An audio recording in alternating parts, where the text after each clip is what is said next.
welcome back to another riveting installment from my Vedim. Today I want to be talking to you guys about dating as an asexual, specifically dating as me in my life, dating as a homoromantic demi-guy asexual from the middle classes in England. In my experience, dating as an asexual person means fulfilling the criteria that society might already expect for you, culturally, economically, blah blah blah, from like regular dating and relationships, but also conforming just to like every homonormative standard that there might be, which is like not ideal. I've got 3 points to share with you. They're called closeting, desirability, and practice. Okay, we can take them in kind of chronological order. First of all, we have desirability.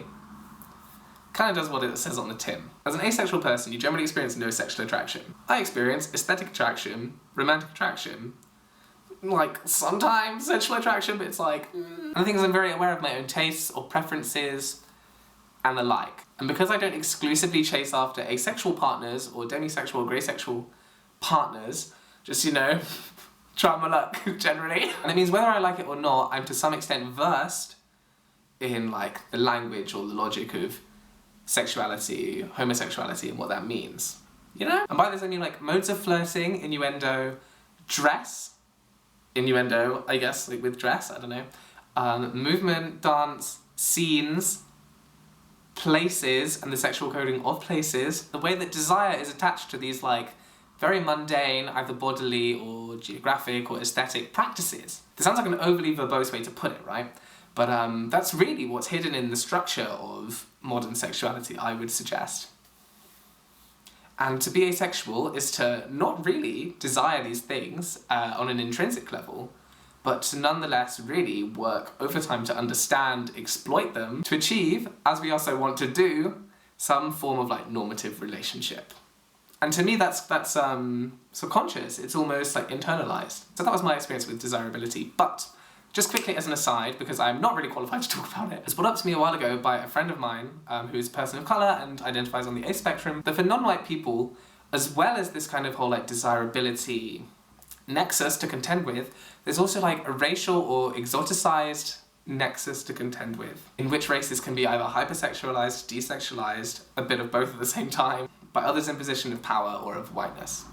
That's all I want to say. I can't develop on it with experience, so it's flagging that up. So the next point is closeting, and what has happened in my experience dating in the Cambridge gay scene a few years ago is that I'll meet somebody, get on with them, go on dates, and at some point I'll have to come out to them as asexual. This kind of like micro outing that I have to do, I guess, that's a silly term, but that's what I'm going to use. This like micro outing is exactly the same experience as originally coming out as like gay.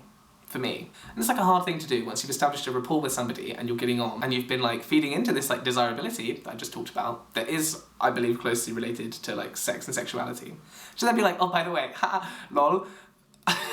Oftentimes it's actually been like after sexual things have happened between me and a person that I then have to tell them that I'm asexual, which is just like stressful, you know? I'm okay with it, it's just like stressful. And I think it's a real shame that even in like queer circles, homonormativity and compulsory sexuality are like so obvious, so felt, and so powerful that that they can still kind of like control my actions personally, even as somebody who's incredibly comfortable with who they are, who talks about who they are on the internet. Because the fact is that the most popular queer spaces are like set up by like gay men normally, and regardless, the significance or weight of sex is like definitely overvalued or overemphasized in these places, which of course hinders like the accessibility of these places for people who are on the ace spectrum or on other spectrums. And it's shitty that like closets, such as this like ace closet that I guess I'm referring to, are still permitted or allowed to exist from ignorance in these queer spaces. It really frustrates me. And just to wrap that little section up, I think that sex is like a big thing between gay men. That's been my impression so far. Because I think that like the performed gay male reality is something that's quite like over-sexualized. It just means that it's harder for more diverse gay narratives, such as an asexual gay narrative, to exist. And it really like pushes you back into a closet. This brings me on to my next point. Practice. Because when you're dating somebody, I think there's a tendency to judge progress emotionally between the two people and kind of like equate or at least compare it to progress sexually, you know? And in the two relationships that I have had and continue to be in, I guess, like, respectively, I still feel a kind of like asexual guilt. And what's come up in both of these relationships has been like my undemonstrable eagerness, I guess you could say, to be sexually active, which has been contrasted, I'm the asexual person in this, which has been contrasted with my like Z-sexual, allisexual partner, holding this like great concern about what sexual activity could do to me as an asexual person. So I feel like on my end I'm overemphasizing because of some kind of homonormative pressure to be sexually active. And on the other side, I also get the feeling that my partner is overreacting because of some exoticized fear of some like fragile asexual person that they're dating. Emotionally, the bond is there, right? But I think that in gay discourse, an emotional bond can also be performed through like sex. It's more just a personal psychological question of like, how valid is it if it's not like enacted bodily like that? Of course there are other ways of doing it, like sensually, hugging, cuddling, just like being together, but there's definitely like a greater value associated with sex that I think is like kind of obvious.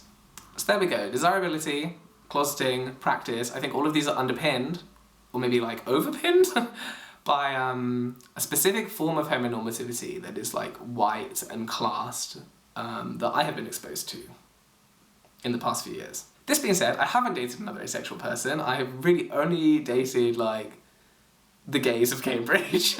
And again, it's just my experience. There's a diversity of ace experiences, and I can't really speak for all of them. This is just my experience and my thoughts. Dating as an asexual Joseph. Greatly influenced by like internalized psychological pressure informed by homonormativity.